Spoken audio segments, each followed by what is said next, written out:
Ah,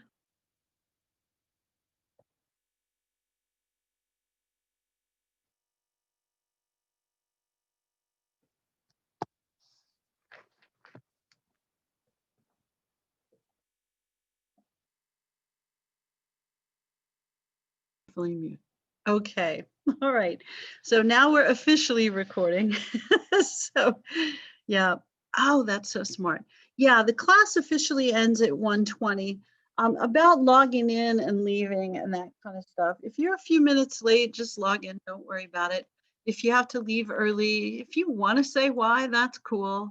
Um, if you don't want to say why and just leave, that's cool as well. I'll try to monitor the chat, but I do get a little excited about history once I get started. So I may not be as good about monitoring the chat once we're actually in the subject matter. Today, we're just going over the syllabus.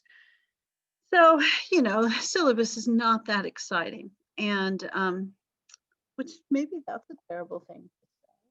Maybe it's very exciting. But you are in US History 1302, which is the second half, the post-Civil War half. I am Professor Serna, and I have taught for a really long time. This is year 31, but I think it's either 18 or 19 at ACC. So, and a lot of my teaching was high school students. So the overlapping period, like the 31, the first 12 years, just high school. And then the last 18 or 19, I did both. And then I quit teaching high school a couple years ago because, you can't do that forever, right? Plus, once they think you're 102, it's time to quit. Mostly we want to go over the syllabus and not listen to me say weird things about teaching high school. So let me make sure that I actually share the screen with you when I show you the syllabus. Why is the syllabus not on my share the screen page? Let me try again. Oh, I think I closed it. It's dumb. As many times as I have run Zoom meetings, I still do stupid stuff and close the document. Sorry. All right, we're letting someone in who just showed up. Good job. Way to be here. All right. So syllabus. Yay, I got it in the queue this time. So here we go. All right. So first day we just go over class requirements, what's going on in the class, maybe how I grade stuff, when I grade stuff, if I grade stuff. I think I'm pretty good about grading stuff relatively quickly. I think about 100 years ago when I was in college and how long it took my professors to grade stuff, and I am definitely faster than they were. And teaching high school, I was noticing some comments there, is sometimes really fun and sometimes terrible. And most of the time it's pretty good. Okay. All right. But later on we'll talk about that. I wouldn't necessarily not recommend it as a career, but there are certain things that you definitely need to know before you go there. Because I had a friend who was a research chemist, and she said, teaching high school, that must be the easiest job in the world, because you just go in, you tell them what to do, and they have to do it because you're the teacher. And I went, you have not been in high school in a long time. Okay. So here we go. This class is 1877 to the present, so Reconstruction to the present. Go back just a teeny weeny bit before that to kind of warm you up to the time period. The SCANS competencies, that's a list of skills that you have to have that might be extraordinary. Here, you should be able to read and write. The assumption is if you're in college, you're okay at that. I know it may not be your favorite thing, especially if you're one of those nice math science people, but you need to read pretty much at your grade level. I think the textbook reading level is probably 10th or 11th grade, which is pretty standard for a history book. You do need to get the history book. We'll talk about that in a minute. You should read the chapters, one a week, essentially. And there's some notes and things online that might be helpful. Each week you'll turn in a question, your original answer to a probably not terribly original question that goes along with the textbook. Maybe they're partly original, we'll see. And I do understand, since I'm asking you all the same question, it's possible your answers would be similar. They should not be word for word the same with anybody else's. That will create an issue, which we'll have to discuss later. Okay, but mostly you're reading and writing. The methodology, for better or worse, is mostly lecture. And I've posted what I hope are a lot of helpful things in the Blackboard page that will help you kind of follow along. My lecture notes are there, so you can download those and add to them as we go. Oh, good, somebody's got the book already. Okay, and it looks like you guys are schooling each other on stuff, so that's good. Um, so methodology, mostly lecture. I'm going to record the stuff and put it on a Zoom, or no, on the YouTube page. And your class labels will be something like history, spring 2021, history 1302 noon, something like that. And then it'll say the date. So, all right. And the YouTube channel address is there. I think it's a public channel because when I made it a private channel, for some reason, some students couldn't access it.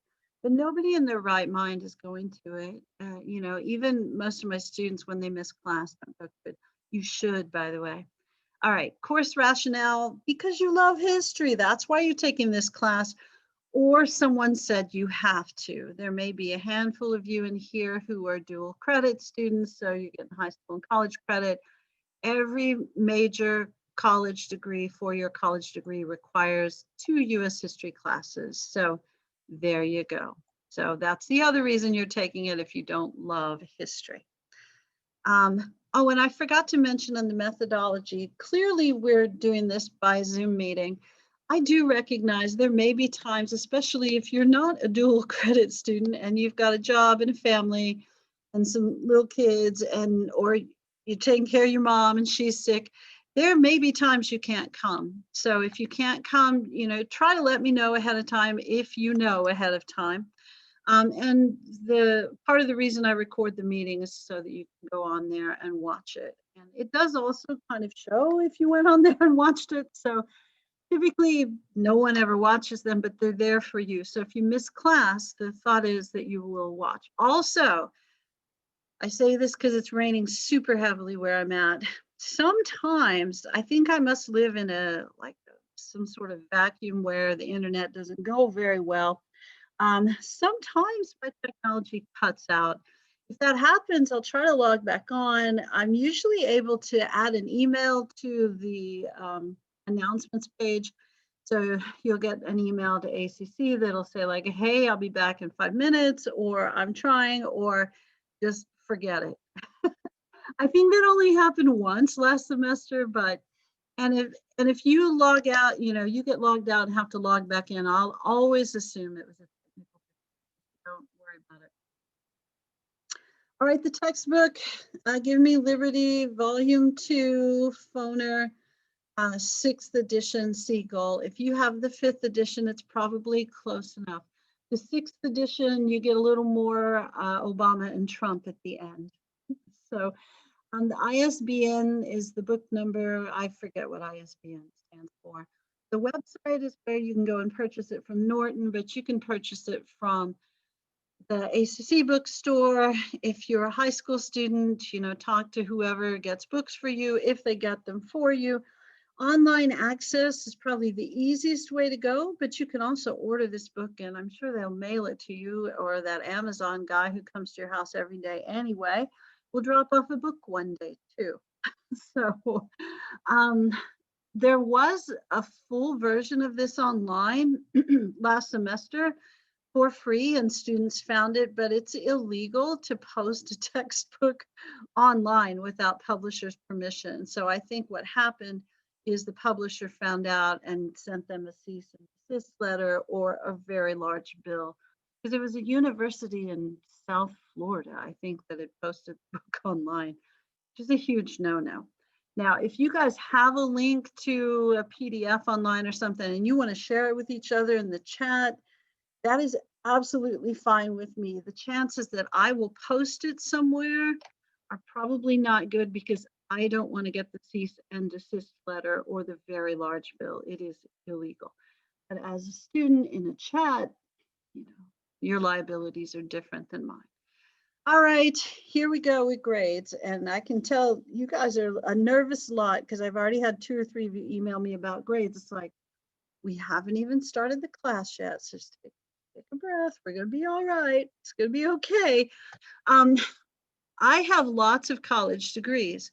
None of them are in math. So if you don't like the way that I talk about the grading program, and you can think of a different way for me to say it that makes more mathematical sense, you are more than welcome to share it with me. You are. But I'll explain to you the whole grade stuff. Oh, look, you get your first 6 months of the textbook for free. You guys are good at sharing stuff. I like that already. Okay. We have 300 official points in this class. There are some unofficial points as well. A book review that's worth 20 points, and then that's it at this moment. But your grade is going to be based on 300 points, no matter how many points we end up with, whether it's 320 or 330, it's based on 300 points, okay? So you need 90% of those, or 270, to get an A. You need, but you also have to have a book review, which we'll talk about here in a minute. And 240 to get a B. And this is just, you know, it's the 300 divided by, or times 90%.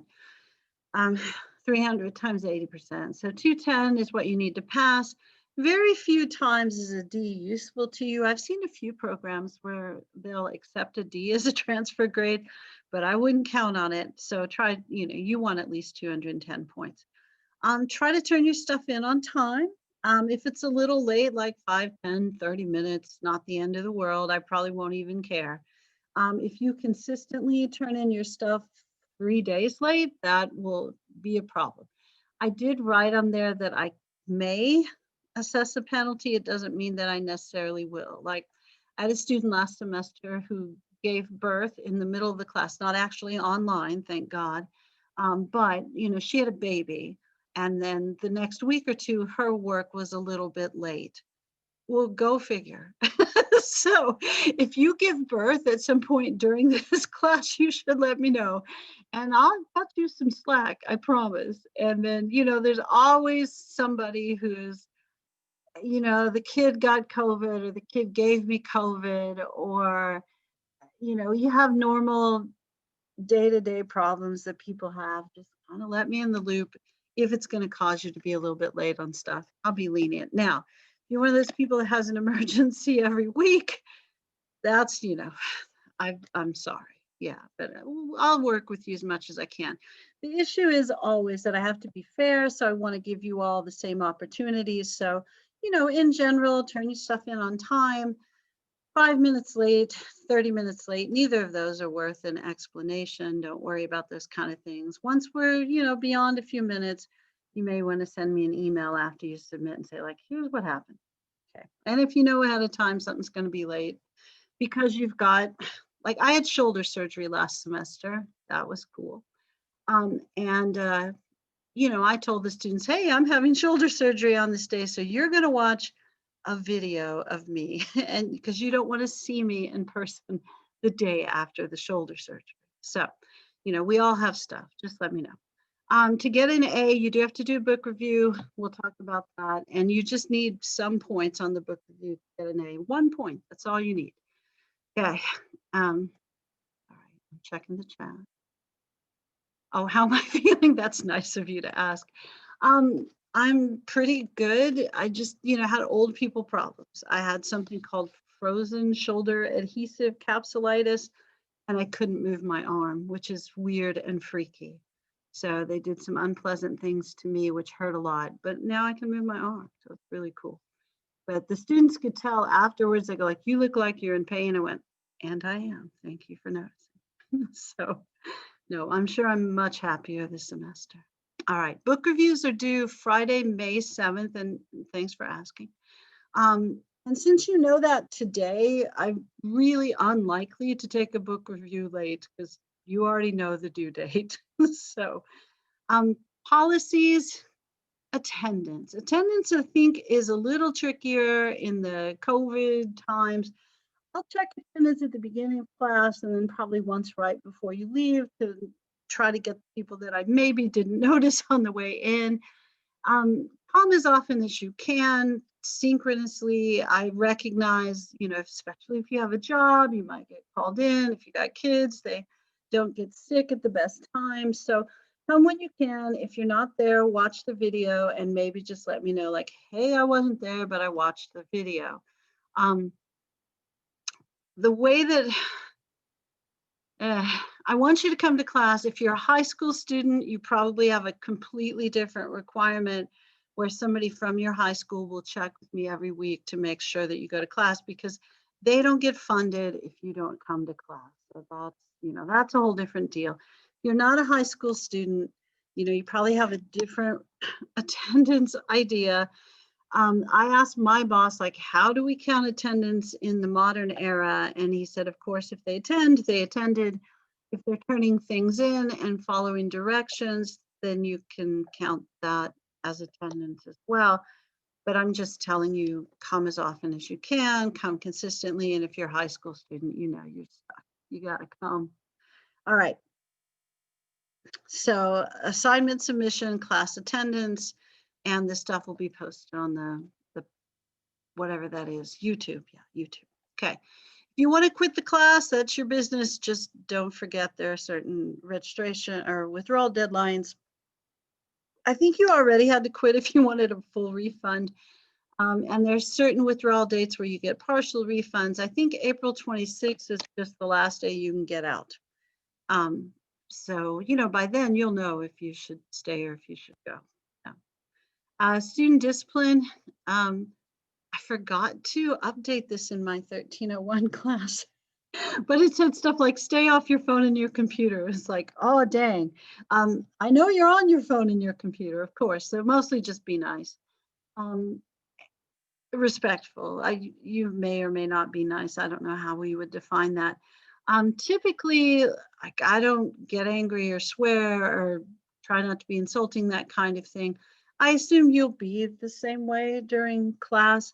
If you're ever so mad you need to swear at someone in class, you probably should just go ahead and log off and take the rest of the day. But this class, we do get into some more modern history, and we'll talk about Trump kind of at the end and Obama and stuff. So you may have some fairly strong opinions about stuff, which you're always welcome to share. Or not, completely up to you. I will try my best not to share my political opinions. And honestly, right now, who even knows? It's so confusing. But, we'll try not to fight about stuff. But yeah, we had the election in the last class, so it came up from time to time, and some of the students got a little frustrated with each other. And I also recognize I live in Williamson County, which is kind of a Republican stronghold, and some of you live in Travis County, which is easily the most liberal place in Texas. So, I know that I probably have some people who think Trump is the great Satan, and I will probably have some people who think Biden will ruin the country. So that's part of the reason I don't want to talk about politics. I don't want to offend you. And it's also not, doesn't really matter too much for our purposes. It matters in life. I get that. But for most of our class, it shouldn't come into play. And again, I think it's a little nutty right now too. But doesn't mean that you can't have an opinion. And you don't have to guess what mine is and try to pretend that you share my opinion. I don't expect you to have the same opinion as me. Why would you? We're not the same age. We're not from the same place. We haven't had the same life experiences. If you did, it would be weird. Yeah. Yeah, I'm probably older than dirt to most of you, so that's cool. All right. Student privacy, oh my goodness. I already got an email from the parent from, from last semester, like, I don't think you gave my child the proper grade. Yeah, if you're one of those nice high school kids, yeah, I'm not talking to your parents. That's not allowed. I know you're a minor. They're gonna tell me like, I pay for their stuff, but I can't know about their grade. It's like, you can't know about it from me. Um, if you're a minor and you live at someone else's, your parents' house and they pay your stuff, I would always suggest honesty. They're gonna find out anyway. Um, but I can't talk to anybody but you about your grade. If you're a high school student, I usually can talk to a transition coordinator, a counselor. In general terms, like should they stay or should they go? I can't talk to parents. I've also had spouses occasionally emails like, was my husband really in class? It's like, whoa, yeah, talk to your husband about that. So yeah, you and I are it as far as talking about your grades and your attendance, with very few exceptions, very few exceptions. Oh, I forgot to say that when you withdraw from classes, there's a certain number of classes that after you withdraw that many times, they start charging you more for tuition. So just keep that in mind. I think it's 6 total, and I think it may be 2 or 3 times for an individual class. So yeah. Okay. Oh, the husband. I know the husband was really bad. Yeah, and I had 2 high school students one year whose parents, they were like Romeo and Juliet, I guess, and their parents did not want them to see each other. So, and it was when we were doing in person, so it was a couple of years ago, and they both signed up for the class and never came. And I couldn't tell the parents, like, no, they're Romeo and Julieting somewhere. I did tell the counselor, it's like, you may want to call these kids in. I said, I'm staying out of this one, but you may not want to. Yeah. So it's funny who I get to talk to from time. All right. Sorry. Too much information today. Oh, yeah, it was romantic. It ended well for Romeo and Juliet as well, as I recall. Um, I say this as somebody who married my high school boyfriend, so yeah, but not in high school. No, wait. Back to business. ADA. If you have a 504 IEP, the way it works in high school is a counselor tells me and says like, hey, make sure you give them extra time. The way it works in college is you go to the Office of Student Assistance, you file some paperwork, they give you a paper that says what your accommodations are, and then you send it to me. So, take care of that in the next couple weeks. If you haven't at this point, excuse me, and that's all supposed to be super confidential. And if you don't know what a 504 or an IEP is, you don't have one. But those are usually like if you're dyslexic or dysgraphic, or there's something going on and you need a little extra time on the test, or I'm not supposed to count off on spelling. Those are the 2 most common things. So, and a lot of that's kind of worked into how we do the class anyway. So yeah, you'll have more than enough time on the quizzes. And very rarely do I count off for spelling, maybe on the book review, but even then, probably not. So yeah, I will still correct stuff because I don't know. I used to teach English. So yeah. Yep, and ADD, ADHD, all that stuff is your 504 IEP, typically 504, but either way. Okay. And don't cheat. If you're new to a college class, when you cheat, the best thing that happens is you get an F in the class. The worst thing that happens is we say no more classes for you at ACC. So, and that's cheating on any assignment. So if you cheat on like you find a friend and somehow you magically steal their answer to a weekly question, you submit it as your own, you can get an F for the entire class. So yeah, just don't do it. Just don't do it. Turn something in late. If you don't want to do the book review, that's honestly where most of the cheating, academic dishonesty seems to happen. You don't want to do the book review, don't do it. Please don't do an optional assignment and cheat on it. Then I got to give you an F for the class, and it's uncool for me. It's way worse for you. Common course objectives are just the list of things that the legislature, ACC, somebody says that I have to teach you. These are not direct questions, although you will see some of this reflected in your weekly questions and on the quizzes, but these are just things I'm supposed to put in the syllabus and things you're supposed to know, and you'll know all of these things, you will, to varying degrees of detail.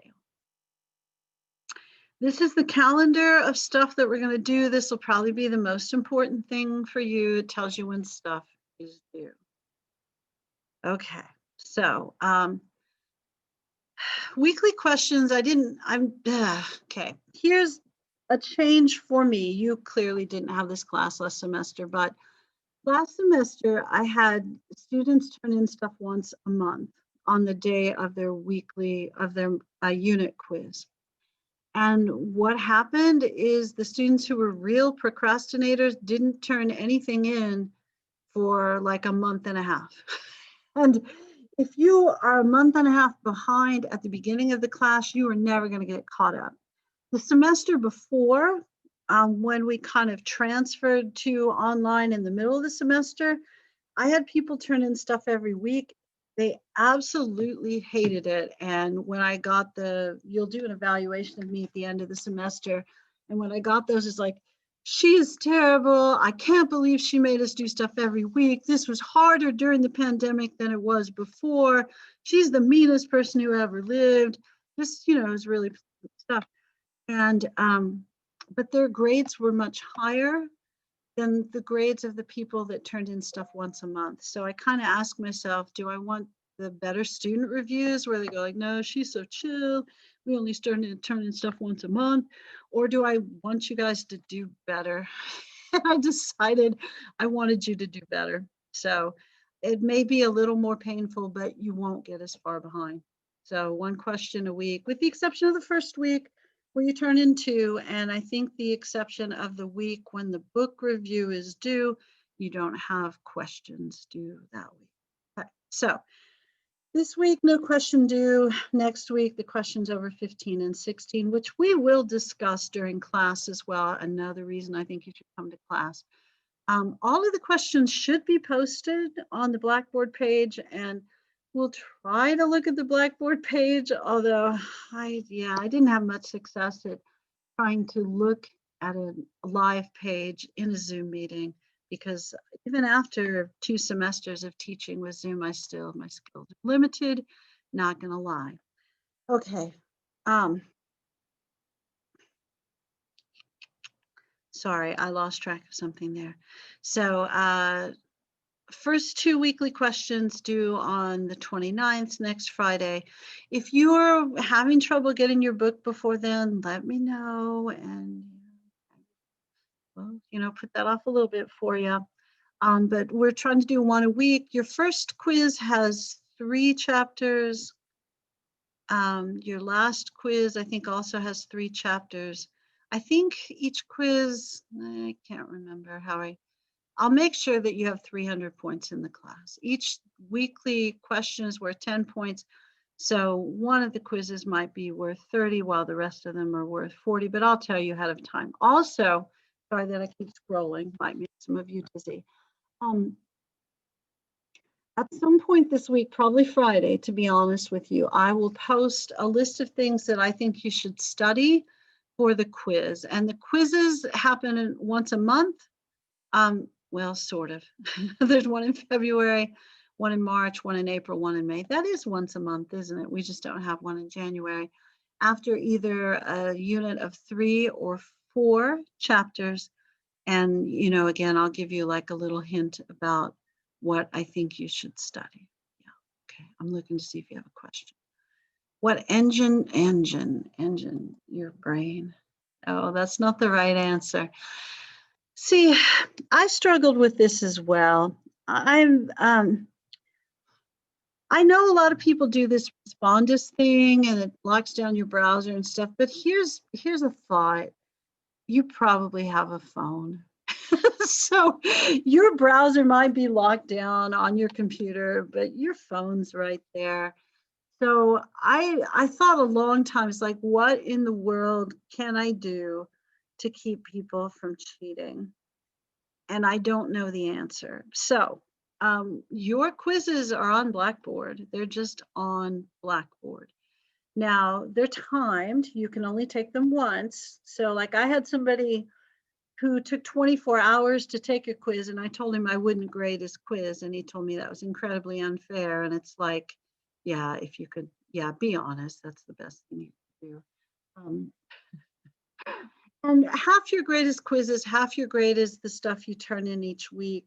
I'm I'm trying to be just as upfront as I can be, like, here's what you should study, here's what I want you to answer. Like today, you should have the list of all the questions you have to answer. So my goal really is that it's straightforward, that it's not a mystery, and that my expectation is that you'll be honest, you won't look stuff up while you take the quiz.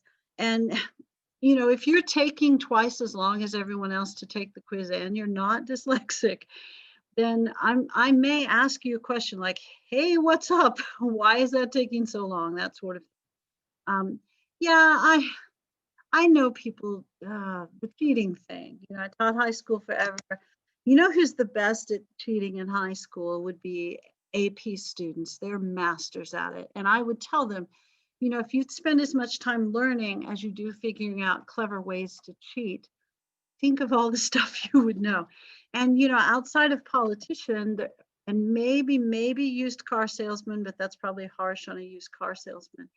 Dishonesty is not really a valued trait in most professions. So yeah, just study, do your best. Everything should be pretty straightforward. And if you're having trouble with the quizzes after the first one, we can talk about that. We'll try to figure something out. But the quizzes didn't seem to be an enormous problem for people who attended class regularly and seemed to keep up with the weekly questions. So hopefully it'll all be okay. If it's not, we can talk. But I don't really have any good, I'm making sure you don't cheat things. There's no lockdown browsers. I didn't want to make, because if you've got a school computer, you may or may not be able to install those things. You have an old computer because, not everybody gets a new computer every couple of years. I don't want to disadvantage you because your technology isn't as good as someone else's, but I'm just going to say don't cheat. And your quizzes are on Blackboard. They're not there yet, but they will be. And if I load them properly, you'll have access the Wednesday before the quiz is due. So you'll have a Wednesday, Thursday, or Friday of that quiz week to do them. And I think the due date on everything is midnight on whatever day it is. So midnight on Friday, typically. Except the one book review thing, I think I let you have the weekend on that. So that's due on Monday. So question every week, with the exception of the first week. Nothing due on spring break, of course. And book review week. If you're not doing a book review, then nothing's due that week. If you are doing a book review, it's due. Quizzes once a month, and you already know the dates. It says quiz on those days. So, and those are typically like the second week of each month. So Friday the 12th. Is it really the 12th? I guess it is. Yeah, because there's a weird number of days in February. I forget that. Friday the 12th of March, and then 16th of April, and then the last day of the course. Some schools, high schools, are giving like certain tests, ACT, SAT. If you're in one of those schools, and I think one of you's already emailed me, you can just tell me, and I get it if you can't come on those days.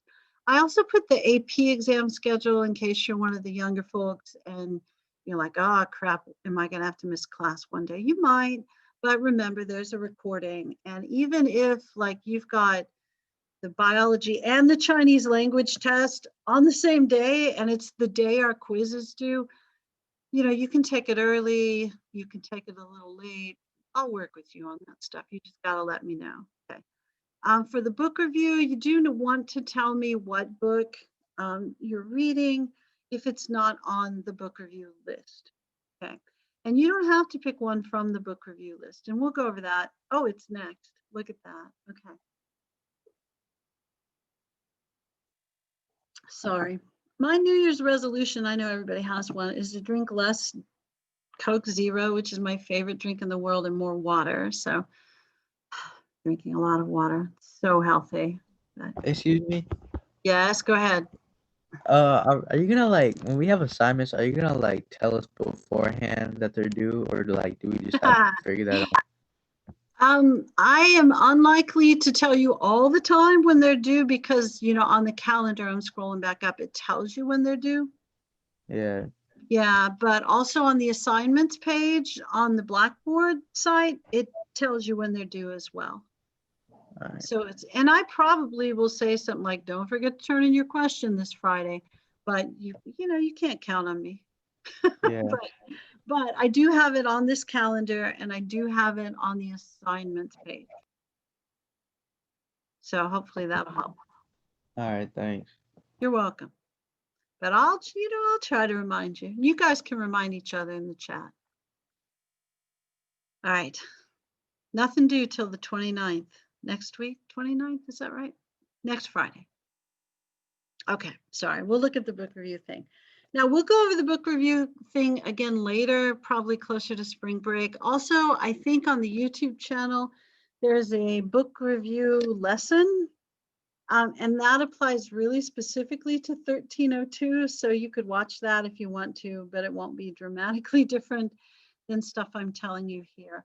Also, I posted a sample book review, which actually was my husband's when he went to ACC, because I know he would not give me a hard time about a FERPA violation. So he did not take my class, and we're both the appropriate age to be married to each other.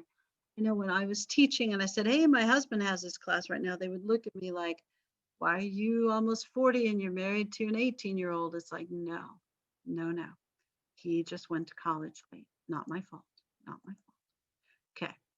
All right. So book review, a little different than a book report. So you read a book about something related to U.S. history after Reconstruction, or at least after the Civil War. And then the first part of the book review, and the book review, you can even though an English teacher would hate this, you could put like part 1, part 2, and part 3 if you want to make sure I know what section you're in. But about 1,500 words, which is 4 to 5 pages. You'll notice the sample one is longer, but the truth is his professor required it to be longer. I'm not as interested. If it ends up being longer, that's fine. But if it's too short, that's more of a problem, probably. The first part of the book review, you tell me just the general what's in the book, like the first 3 chapters about his childhood, and he grew up in Connecticut, and he had 3 brothers, and he went to military school, and he was mostly a happy kid, but he was kind of puny, and he played the flute or something like that. And then part 2, where you talk about, and then you say like the second part of the book is when he went to college, and then he learned about this, and he fell in love, and he rode a bull, and whatever, guided his life. And then the third part was about his career, where he was in the military, and then he became president, and there you go, that sort of thing. And this takes 12 chapters, and you can tell me stuff like that. Then part 2 is the author's thesis. Why did the author write the book? Typically, the author will just tell you my thesis is, and he tells you that, or she, sorry, in the introduction or foreword of the book. Pretty common in a history book. So if you tend to skip those things for the purpose of this book review, you might not want to skip that thing. Okay. And you also want to quote some stuff from the book, from throughout different sections of the book, to show me how the author validated his thesis. So if the author's thesis is Dwight Eisenhower was the most important president of the 20th century, then you would want to show me things that either in preparation made him more prepared to be the most important president of the 20th century, or things that he did as president that the author asserts made him the most important president of the 20th century. And then after, when you show those things, you can also assess them and go like, I agree because of this, or not sure this works for me. You can talk about that, because you want to talk about whether you think the author's thesis is valid. And in a biography, a lot of times it's why did they pick this person rather than any other person in the world? Yeah, because biography may not have a direct thesis. Part 3 is kind of the fun part, hopefully for both of us. And you'll notice too, I didn't say this, part 1's about a page long. Part 2 is probably about 2 pages long. Part 3 is about 2 pages long. So part 1 is kind of the short part. Part 3 is, did you like the book? Do you think the author had any biases? How did it compare to stuff you already knew? How did it compare to what the textbook said? Is there anything about the author's background that prepared her or him to write this book? What could they have done to make the book better? What could they have done? What could they have maybe left out? Would you recommend it to other people? Why or why not? Things I would be careful about in this section. I wouldn't want to say that I didn't like the book because it was boring, because boring is not a great academic assessment. You could tell me like, I think it would have been better if they had put less about his childhood and more about his career. That's a, more precise way of maybe expressing why you were bored with the book. I had a student once that said it was really poorly written, but it had gotten, 2 pages for parts 2 and then 2 pages for part 3. So about 5 pages total. I had somebody write one time that it was really poorly written, but it had gotten a Pulitzer Prize. So some people with different credentials disagreed with that person. So maybe not say it's poorly written. So talk about what you wish there'd been more of, what you wish there'd been less of, if you thought certain parts of it were confusing and why you thought it was confusing. All that stuff's acceptable, but I wouldn't say it was boring or a waste of my time or, I wouldn't say that. All right. I have a really short book list here that you absolutely don't have to choose from. I'd rather you chose from something that you think is interesting.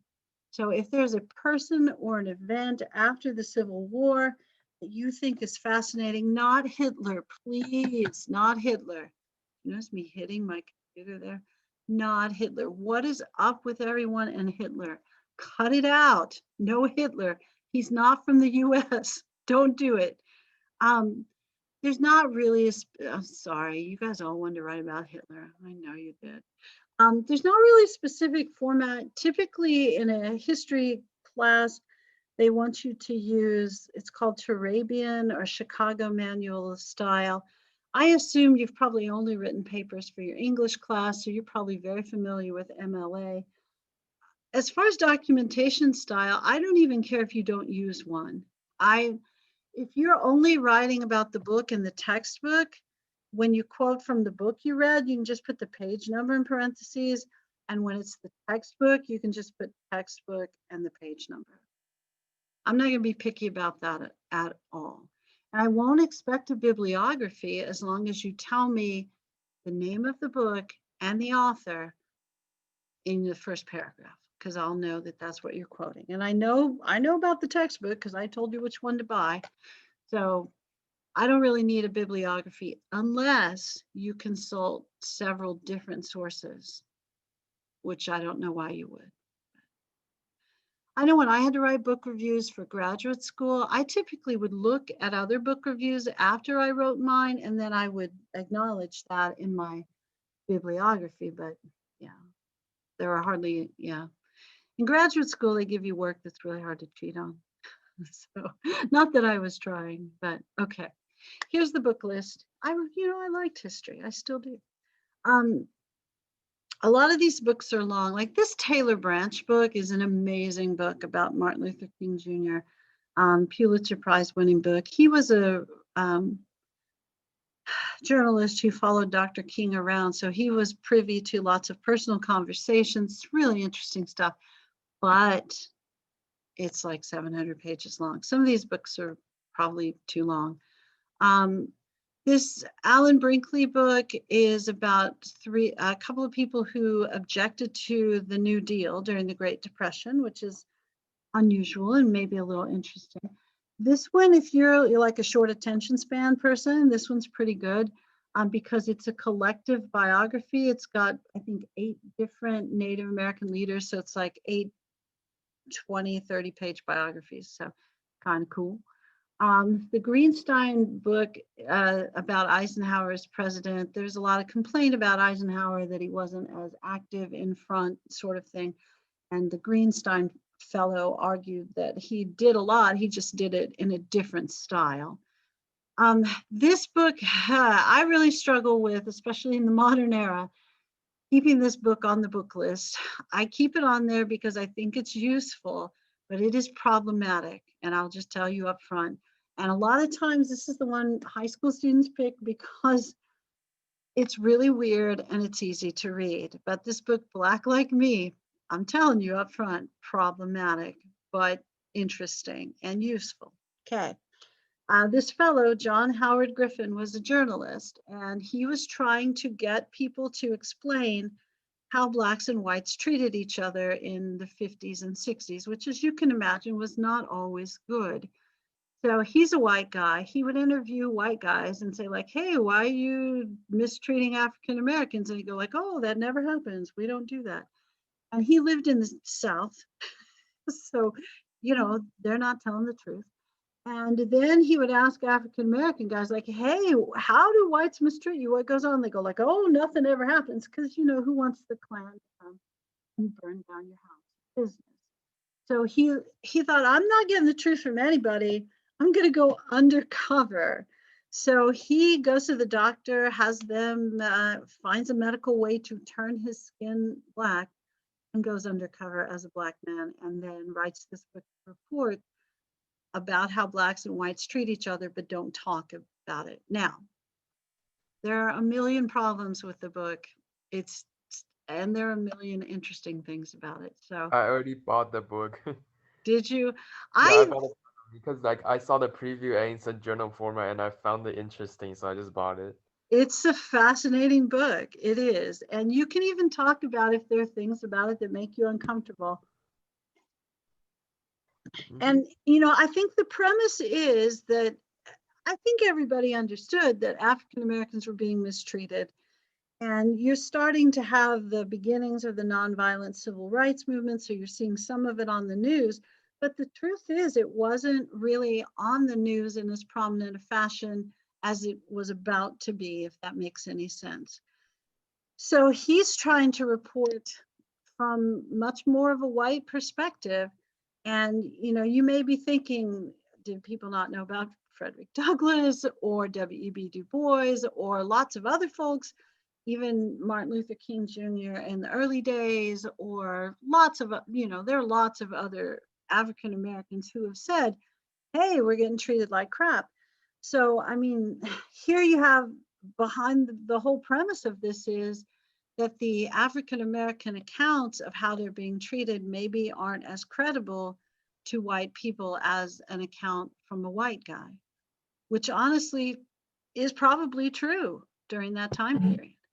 So there's lots of things about that that are weird and problematic, but it's a fascinating book. And it may be the height of cultural appropriation, and it may just be like a really weird undercover activity. It's going to depend on your perspective. And it's honestly probably both of those. I had a couple people read the Alex Haley Malcolm X collaboration, which is a great book. James Jones, oh my goodness. Oh my. If you want to know why it's been so important to see African Americans take the COVID vaccine, you probably need to read this book, because you may hear in the news like there have been times in our history where the government has used medical science to mistreat African Americans. This is the primary time, the Tuskegee syphilis experiment.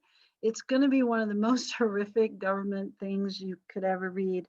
And if you didn't believe in government conspiracy kind of things before this book, yeah, you will after. It's rough stuff, and true and documented, and yeah. I put in the Gerda Weissman Klein book because everybody wanted to read a Holocaust book last semester. It's like, that didn't happen in the United States. But she ends up living in the United States and is a refugee from a concentration camp, and brilliant woman who tells a beautiful story. And she's rescued by an American soldier whom she eventually marries, whose name is Klein. So um, the Kluger Simple Justice is a brilliant, it's the best book you could read about Brown versus Board of Education, but longer than your textbook. So maybe, maybe not. I had a couple of students read Ghosts of Manila, and this is a hard book in some ways, but I think it's the easiest one to read on this list because it's about some boxing matches. It's about Muhammad Ali and Joe Frazier boxing, but it also is about Muhammad Ali's conversion to Islam through the Nation of Islam, which is not Islam proper. And it talks about how the different sides in the Vietnam conflict got involved in these fights, and the pro-Vietnam people who were often Southern and were sometimes racist became big Joe Frazier fans. He's a black guy, and how the people who opposed Vietnam got involved in these fights because Ali refused to his draft notice. So it's a weird combination of boxing and politics. And the people I had read it were much more interested in the boxing and really forgot to talk about the politics.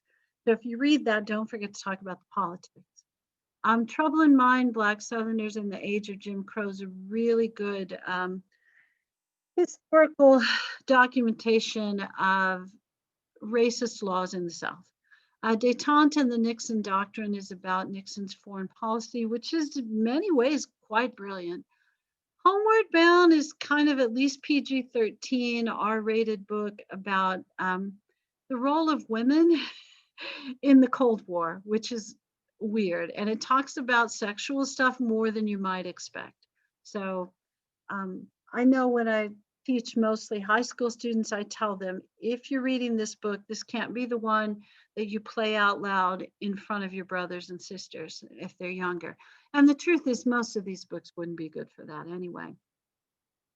Any bio about Theodore Roosevelt is going to be fun. So Morris is a good historian, and that's a nice biography. The Al Capone book talks about the early days of Al Capone and why he is popular in Chicago before, he goes to jail for a long time. Justin McCarthy is the guy in the 50s who's the Cold War guy who gets a lot of people to lose their jobs, get put in jail for accusing them of being communists. So it kind of shows you the height of the Red Scare and the power that McCarthy had at his height and how quickly he fell. The Eleanor Roosevelt book is going to be fascinating. She's an unusual woman, but does a lot of things. She she definitely revamps the role of First Lady. And she'll also eventually be the US delegate to the UN and helps to write the Declaration of Human Rights. So she's an interesting person. They have a really strange family life. Home Before Morning is exactly what it seems. Army nurse in Vietnam. I always have several people read this. And Vietnam, I think she really chronicles the public feeling like at first she's all gung-ho, let's stop the communists over there before they come over here, wants to serve her country, goes over, sees things in a different way after she serves, kind of messes up her life, and then writes the book as a reflection. And that's a hard book, and you would expect it to be. The Final Days, or any Woodward and Bernstein book regarding Watergate, is what's going on there. And then if you want to be depressed about how much the US government actually knew about the Holocaust, you could read this book, The Abandonment of the Jews. So, very few of these things are going to cheer you up. You do not have to read any of those books. You can read anything, modern US history, just tell me name of the book and author. Okay, so up to you. And then that's the little thing, the rubric says how I grade it. And then, is that it? I think that is it. Yeah, that's it. Okay. All right, I'm going to stop sharing. Okay. And I wasn't looking at chat, but it wasn't popping up.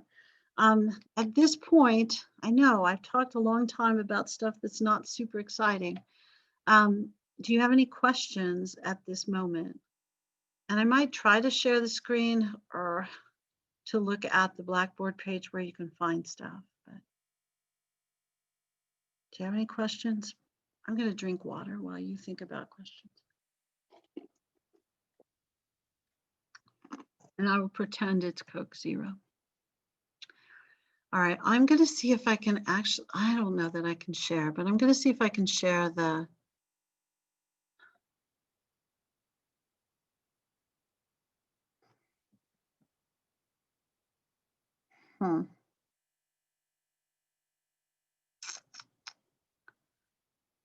PowerPoint from second camera. Goodness.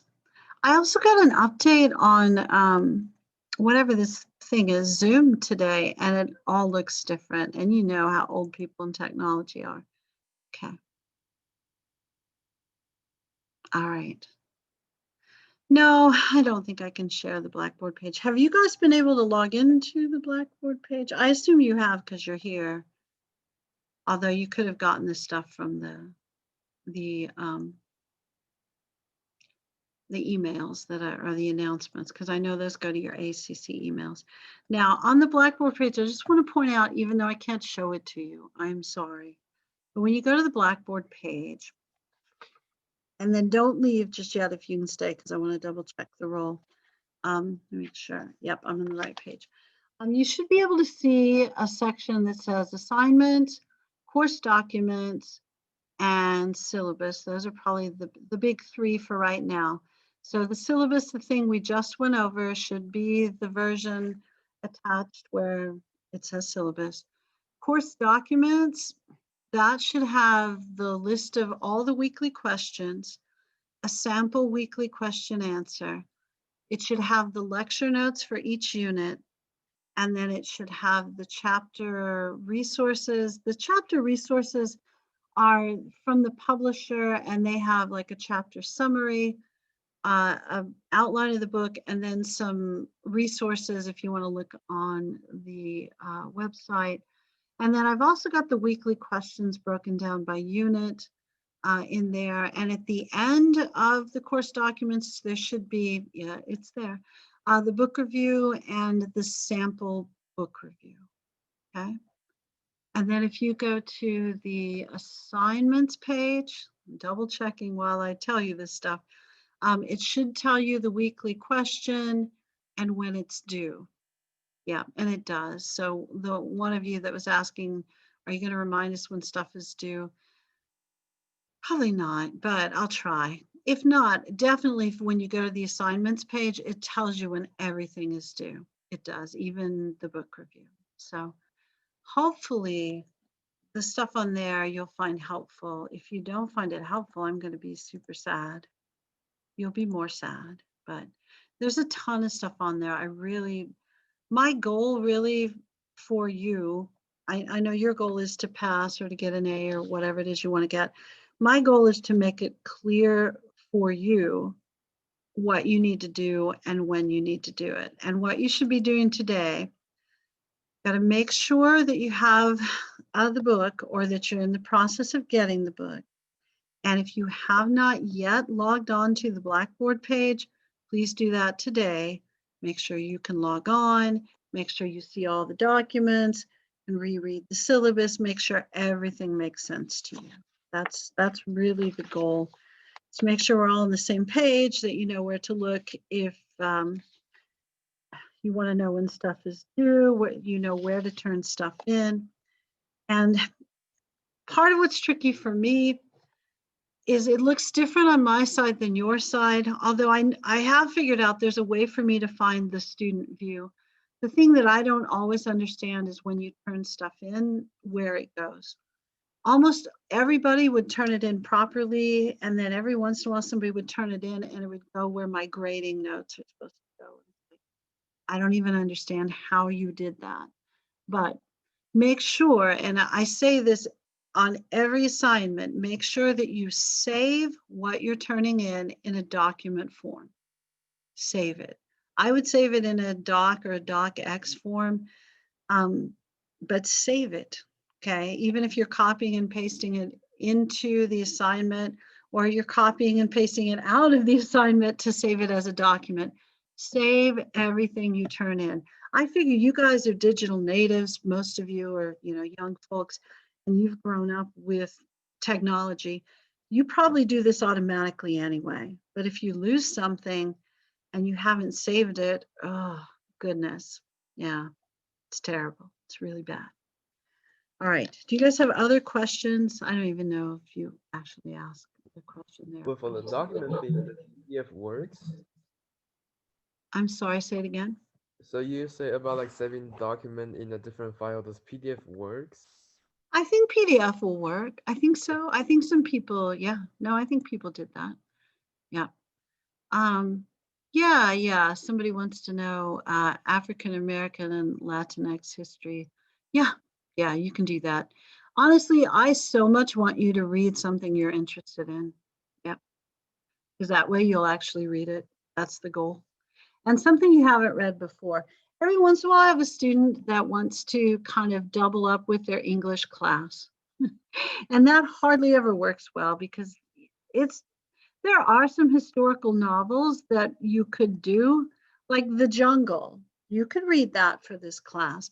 And as we go through classes and we mention books, I'll say like, yeah, you could read that for your book review, but The Jungle, if you've read that thing, it's terrible. I mean, it's a really poorly written book. It's incredibly important for historical purposes. But, the guy's goal, the guy Upton Sinclair, he wants to convince you that socialism is better than capitalism. And some of you go like, wow, that was written last year. No, that was written in 1906. But he really does a fine job of describing really bad working conditions in meat packing plants. So the biggest result of this book is the Pure Food and Drug Act and the Meat Inspection Act. That's the most important outcome of this book because he was so good at describing those conditions. As far as getting the United States to adopt a more socialist form of government, not so much. So I don't know. And he's a socialist politician eventually. He becomes mayor of California. Some of you are like, I knew that place was socialist. It officially was in the 30s. But a lot of places were in the 30s because, the Great Depression wasn't the hallmark of capitalism, but it wasn't the hallmark of socialism overseas either. We all had it at the same time. So, all right. Do you guys have other questions? I don't mean to go on about stuff that you didn't ask about. So sorry. Okay, I'm probably going to stop the recording now.